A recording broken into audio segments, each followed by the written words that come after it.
नमस्कार, स्वागत है आपका आर्या न्यूज में। मैं हूं आपके साथ सुमन पाल। खबरों की शुरुआत करते हैं। सबसे पहली खबर आपको बता दें, आगामी 5 दिनों में पूरे राजस्थान में तेज बारिश होगी।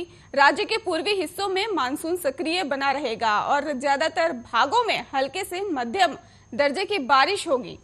वहीं दक्षिणी भागों की अगर बात की जाए तो कुछ हिस्सों में बारिश होने की संभावना जताई जा रही है। बता दें कि आपको श्रावण मास में सुस्त पड़े मानसून प्रदेश में भाद्रपद मास जो है आश्विन मास में खुशखबरी लेकर आया है। मानसून के इस सत्र में अब तक राज्य के ज्यादातर जिलों में औसत या औसत से ज्यादा बारिश होने की संभावना जताई जा रही है। आपको बता दें कि राजस्थान के दक्षिणी भाग के बता दें आपको कि मौसम विभाग ने भी अलर्ट जारी कर दिया है। वहीं राजस्थान के दक्षिणी भाग के सिरोही जिले में औसत के करीब 38% कम बारिश दर्ज की गई है। वहीं राज्य के उत्तर पश्चिम में श्रीगंगानगर में औसत से 32% बारिश कम दर्ज की गई है। राज्य के कोटा संभाग और शेखावटी क्षेत्र के जिलों में औसत से ज्यादा बारिश दर्ज की गई है। आगामी 5 दिनों में पूरे राजस्थान में तेज बारिश होगी। राज्य के पूर्वी हिस्सों में मानसून सक्रिय बना रहेगा और ज्यादातर भागों में हल्के से मध्य बारिश दर्ज की गई है। वहीं दक्षिणी भागों के कुछ हिस्सों में भारी बारिश होने की संभावना भी है। प्रदेश के बीकानेर और जोधपुर संभाग में आगामी 2 दिनों तक कहीं कहीं हल्के और से मध्य दर्जे की कोटा और उदयपुर संभागों के हिस्सों में ज्यादा बारिश होने की संभावना है। वहीं मौसम विभाग के मुताबिक वर्तमान में दक्षिण पश्चिम और झारखंड और छत्तीसगढ़ के उत्तर में चक्रवाती सर्कुलेशन के साथ कम दबाव का क्षेत्र बना हुआ है। आगामी 3 दिनों में पश्चिम उत्तर पश्चिम की ओर से उत्तरी छत्तीसगढ़ और उत्तरी मध्य प्रदेश में चक्रवाती सर्कुलेशन के आगे बढ़ने की उम्मीद भी जताई जा रही है। एक चक्रवाती सर्कुलेशन पश्चिमी राजस्थान और उसके पड़ोस में निचले इलाकों की स्तर भी 24 सितंबर तक इसके वहीं रहने की उम्मीद भी जताई जा रही है। बता दें कि बिसलपुर बांध का जलस्तर पहुंचा 311.62 आरएस मीटर। पेयजल आपूर्ति के लिए प्रदेश के सबसे बड़े बांधों में शुमार बिसलपुर बांध में लगातार पानी की आवक का सिलसिला लगातार जारी है। कैचमेंट एरिया में अच्छी बारिश से बीते 10 दिनों में बारिश के चलते बांध में पानी के आने से जलस्तर में इजाफा हो रहा है। आपको ये भी बता दें कि शुक्रवार सुबह बांध का जलस्तर 311.52 आरएल मीटर दर्ज किया गया है।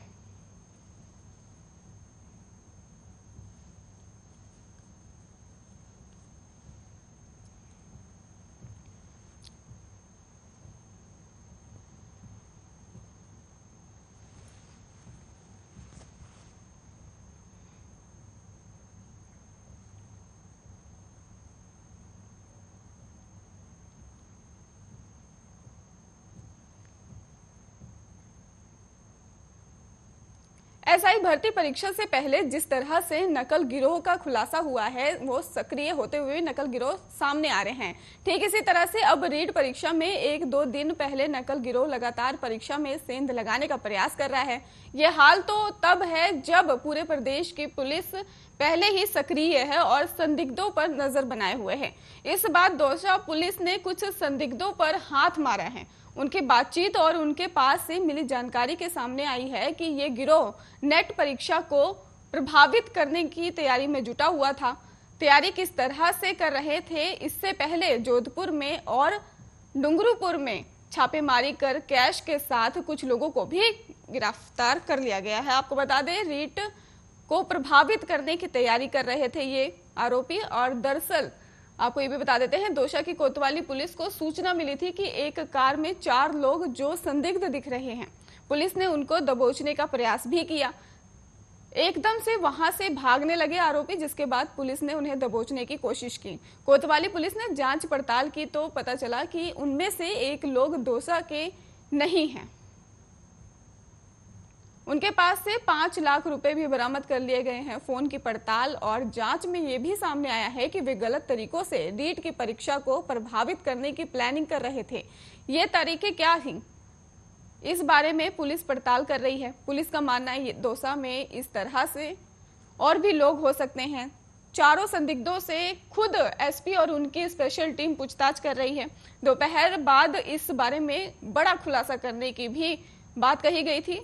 आपको बता दें कि रीट परीक्षा में थानों की पुलिस और पुलिस लाइन के जाब्ते को पहले ही तैनात कर दिया गया था। इतना ही नहीं, एसओजी, एटीएस, आईबी और साइबर सेल अपने तरह से तकनीक की मदद लेकर संदिग्धों पर नजर रखे हुए हैं। साइबर सेल हर जिले में सक्रिय है और पुलिस अधीक्षकों के अंडर में बहुत से मोबाइल फोन को सर्विलांस पर रखा गया है। आपको बता दें कि पुलिस कंट्रोल रूम के जरिए हर उन जगहों पर नजर रखी जा रही है जहां पर सीसी कैमरे लगे हुए हैं और ये कैमरे पुलिस कंट्रोल रूम से जुड़े हुए हैं।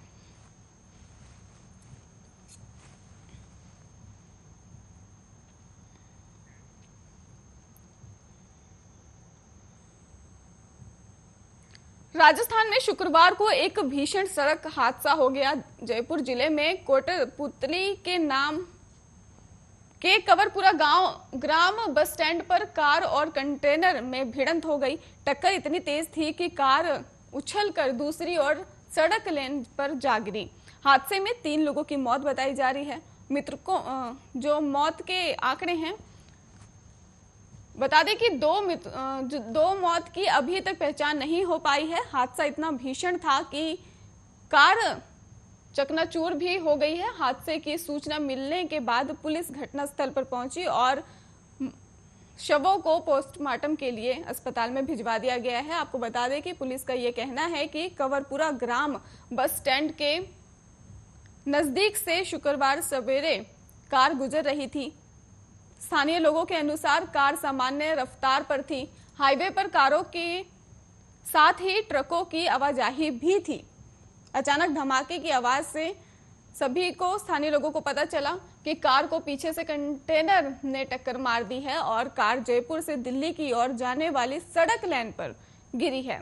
कार उल्टी जाकर गिरी और पिचक गई। कार सवारों की चीख पुकार सुनकर लोग मौके पर पहुंचे और उन्हें निकालने का प्रयास शुरू किया था। वहीं पुलिस भी मौके पर पहुंची और जैसे कार सवार तीनों को बाहर निकाला और जिला अस्पताल में भर्ती करवाया।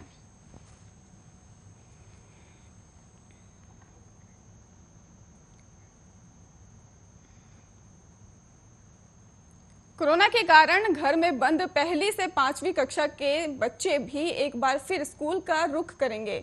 27 सितंबर से इन बच्चों के लिए स्कूल खुल जाएंगे।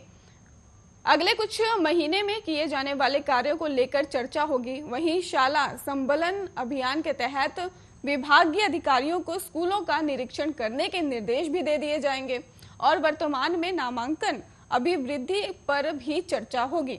बैठक में समसा से जुड़े अधिकारियों के साथ भी सभी संभागीय संयुक्त निर्देशक, स्कूल शिक्षा मुख्य, जिला शिक्षा अधिकारी, पीईओ और यूसीईओ शामिल होंगे। बता दें कि कोविड के कारण राज्य सरकार ने 22 मार्च 2020 को प्रदेश में लॉकडाउन करने का निर्णय लिया था, जिसके बाद से पहली से 5वीं तक के बच्चों के स्कूल बंद थे। हालांकि बड़ी कक्षा के विद्यार्थियों को स्कूल बुलाया गया था, लेकिन छोटे बच्चों की सुरक्षा को ध्यान में रखते हुए उनके स्कूल नहीं खोले गए थे। लेकिन अब कोविड को लेकर स्थिति में सुधार आने के बाद सरकार ने इनके स्कूल भी एक बार फिर से खोलने का निर्णय ले लिया है। हालांकि सरकार के इस निर्णय को अभिभावक विरोध कर रहे हैं। उनका कहना है कि कोविड की तीसरी लहर आने की संभावनाएं लगातार जताई जा रही हैं। ऐसे में सरकार स्कूल खोलने का फैसला ले रही है जो बच्चों की सुरक्षा के साथ खिलवाड़ है। अभिभावकों का यह भी कहना है कि सरकार ने 6ठी से 12वीं तक के बच्चों के लिए स्कूल खोले हैं, लेकिन उनमें भी विद्यार्थियों की उपस्थिति जो है 50% तक भी नहीं पहुंच पाई है। ऐसे में हम अपने बच्चों को स्कूल नहीं भेजेंगे।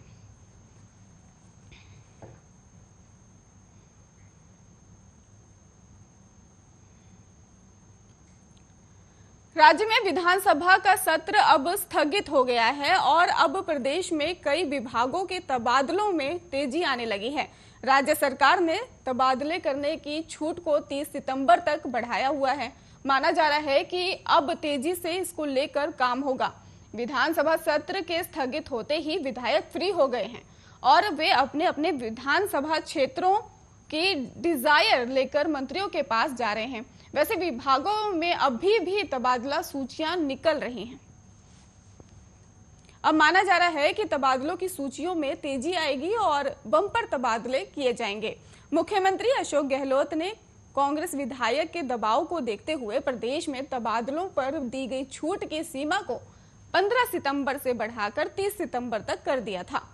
कई विधायकों ने कुछ दिन पहले मुख्यमंत्री से मांग की थी कि अभी विधानसभा सत्र चल रहा है, ऐसे में वे अपने विधानसभा में अपने क्षेत्र की समस्याओं के साथ अन्य मुद्दे उठाने में व्यस्त हैं।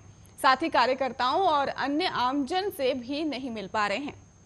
ऐसे में सीएम गहलोत ने निर्देश दिए कि इस अवधि को, आपको बता दें कि उन्होंने निर्देश देते हुए कहा कि 15 दिन बढ़ा दिया जाए। इसके बाद 30 सितंबर तक तबादलों की तारीख बढ़ाने का आदेश प्रशासनिक सुधार और समन्वय विभाग के जारी कर दिया। बता दें कि राज्य सरकार की ओर से इससे पहले 14 जुलाई से 14 अगस्त तक तबादलों पर रोक हटाई गई थी। इसके बाद 1 महीने का समय बढ़ाते हुए इसे 15 सितंबर तक कर दिया गया था, लेकिन अब इसमें 15 दिन और बढ़ाते हुए 30 सितंबर तक कर दिया गया है। आपको ये भी बता दें कि 15 सितंबर तक तबादलों की तारीख नजदीक आने के साथ ही मंत्रियों विधायकों के घरों पर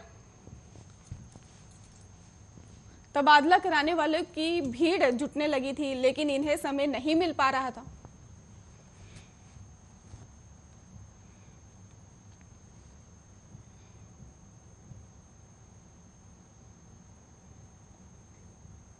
रीट परीक्षा को देखते हुए शहरी परिवहन व्यवस्था के सफल संचालन के लिए JCTSL ने कमर कस ली है। आपको बता दें कि सभी 273 बसों को तत्कालीन रूप से तैयार कर लिया है।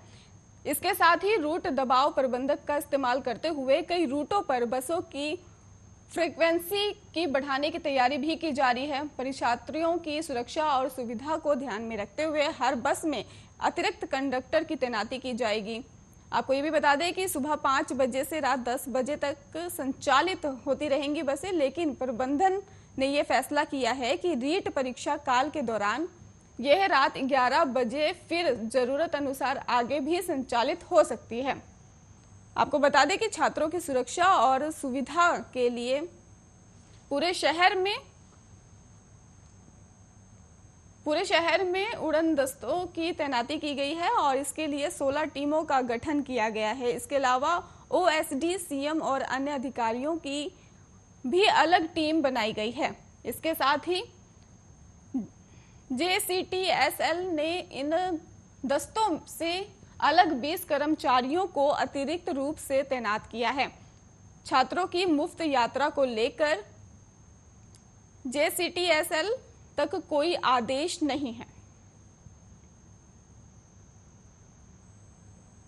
वहीं आपको बता दें शुक्रवार तक ये आदेश मिलने की संभावना है। इससे परीक्षार्थियों को शहर में भी परीक्षा स्थल तक आने जाने में सहूलियत होगी। जानकारी के मुताबिक परीक्षा के दबाव को देखते हुए हमने सभी रूटों को अध्ययन कर 20 भीड़भाड़ वाले बिंदु चिन्ह किए हैं। इन सभी बिंदुओं पर JCTSL के 2 कर्मचारियों को 2 परियों में तैनात किया जाएगा। हमारी प्राथमिकता परीक्षार्थियों की सुरक्षा और सुविधा है।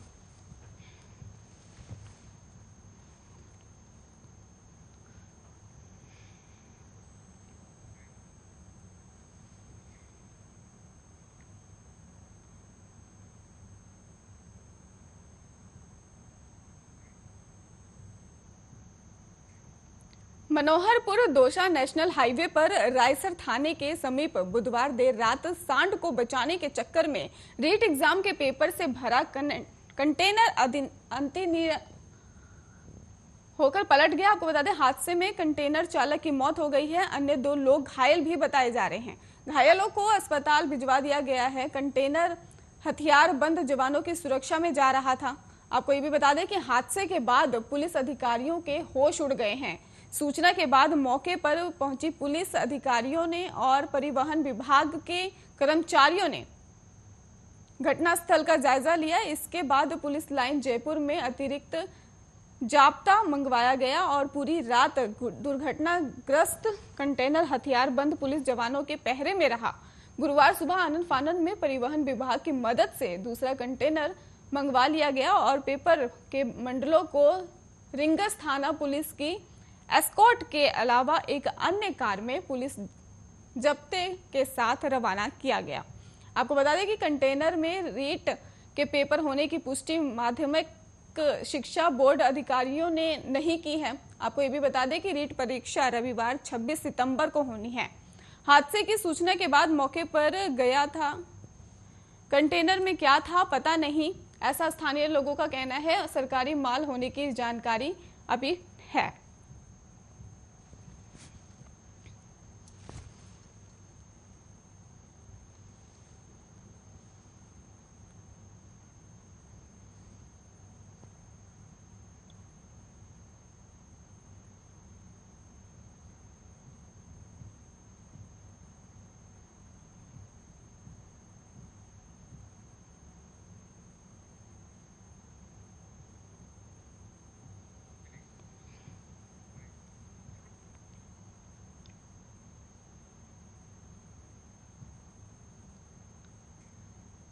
तालिबान की जब से वापसी अफगानिस्तान में हुई है, पाकिस्तान ऐसा देश रहा जिसने अप्रत्यक्ष नहीं बल्कि प्रत्यक्ष रूप से तालिबान का समर्थन किया है।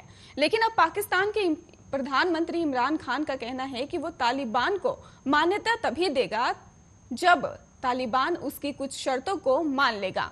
क्या है पाकिस्तान की इस बात के पीछे मंशा, आइए समझते हैं।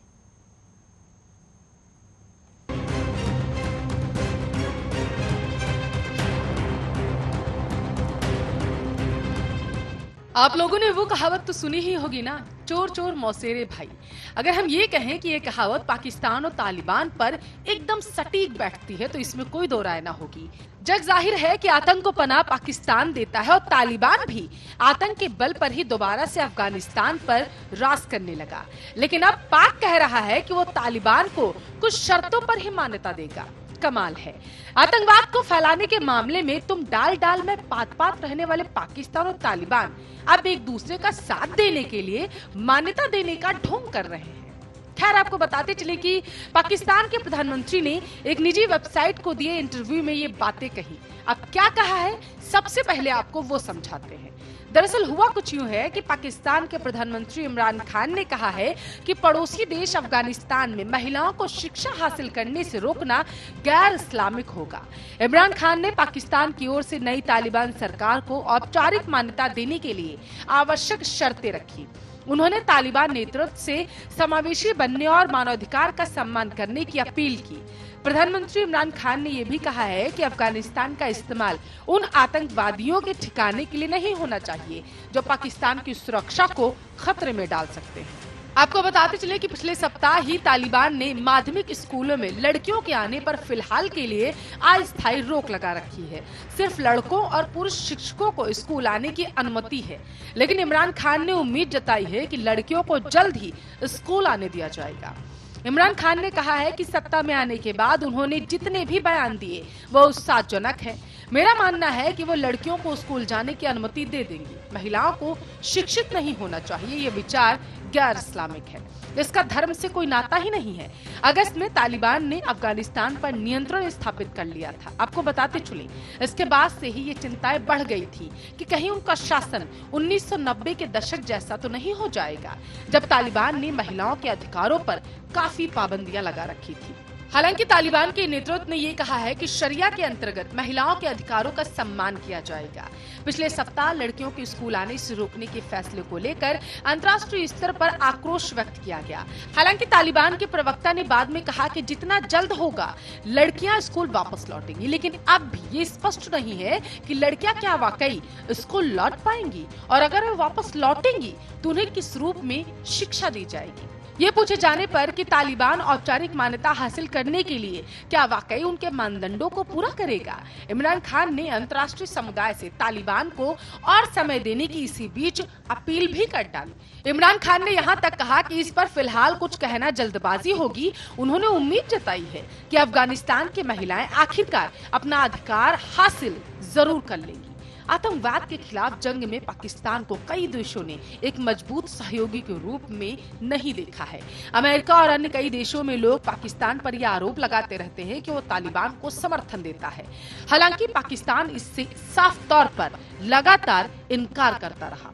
अमेरिका ने, आपको बताते चले, 11 सितंबर 2001 को हुए हमलों के बाद आतंकवाद के खिलाफ कथित जंग में पाकिस्तान ने अपने को अमेरिका के एक सहयोगी के रूप में जरूर पेश किया था, लेकिन माना जाता है कि पाकिस्तान के सैनिक और खुफिया एजेंसियों के संपर्क तालिबान जैसे गुटों से लगातार रहे। 11 सितंबर के हमलों की साजिश अफगानिस्तान में रची गई थी। तालिबान के प्रवक्ता जबीउल्लाह मुजाहिद ने मंगलवार को काबुल में हुई एक प्रेस कॉन्फ्रेंस में कहा था कि कई देश बिना पड़ताल तालिबान पर मानवाधिकार उल्लंघन का आरोप लगाते हैं। पाकिस्तान के पीएम इमरान खान ने कहा कि पाकिस्तान अन्य पड़ोसी देशों के साथ तालिबान सरकार को औपचारिक मान्यता देने पर कोई फिलहाल फैसला करेगा।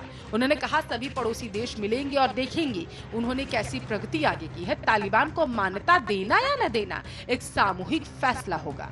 इमरान खान ने तालिबान से आह्वान किया कि वो अफगानिस्तान में एक समावेशी सरकार बनाए। उन्होंने चेतावनी दी, अगर ऐसा नहीं होता है तो देश में गृह युद्ध भी हो सकता है। इमरान खान ने कहा कि अगर उन्होंने सभी गुटों को शामिल किया तो आज नहीं तो कल वहाँ गृह युद्ध जरूर होगा। इसका मतलब एक अस्थिर और अराजक अफगानिस्तान जो आतंकवादियों के लिए आदर्श स्थान होगा, ये एक चिंता है। तालिबान ने अपनी सरकार के कुछ अन्य मंत्रियों के नाम की घोषणा भी की है जो सभी पुरुष हैं।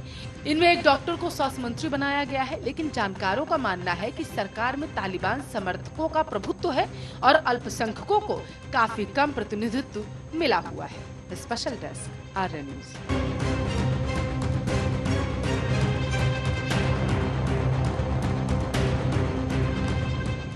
आगे की खबरें देखने के लिए आप देखते रहिए आर्य न्यूज।